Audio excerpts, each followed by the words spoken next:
Pour que vous puissiez atteindre les objectifs définis ci-haut, voici la matière que nous mettons à votre disposition en plus des ressources supplémentaires. Réunion pédagogique. C'est une séance de travail préparée et convoquée par le chef d'établissement pour traiter avec ses enseignants un ou plusieurs sujets d'ordre pédagogique.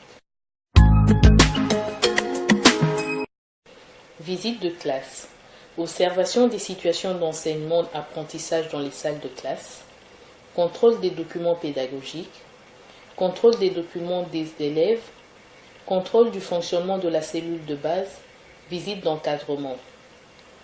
Toutes les insuffisances ou lacunes constatées lors de ces différentes activités feront l'objet de l'organisation des réunions pédagogiques. La préparation. Il revient au chef d'établissement de prévoir, de préparer et d'élaborer des exposés clairs, précis, ordonnés, comportant la matière adaptée et conséquente pour faciliter le travail ultérieur. Son texte doit comporter un sujet, un titre, une introduction, un développement et une conclusion. De convoquer la réunion en fixant le jour, la date, le lieu, l'heure et l'objet traduit en ordre du jour, tout en exigeant la présence et la participation effective de tous les enseignants.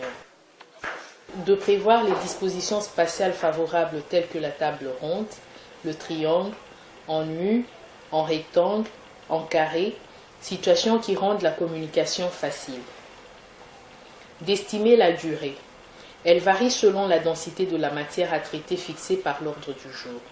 Généralement, une bonne réunion pédagogique ne peut excéder 2 heures. Le déroulement des réunions proprement dites.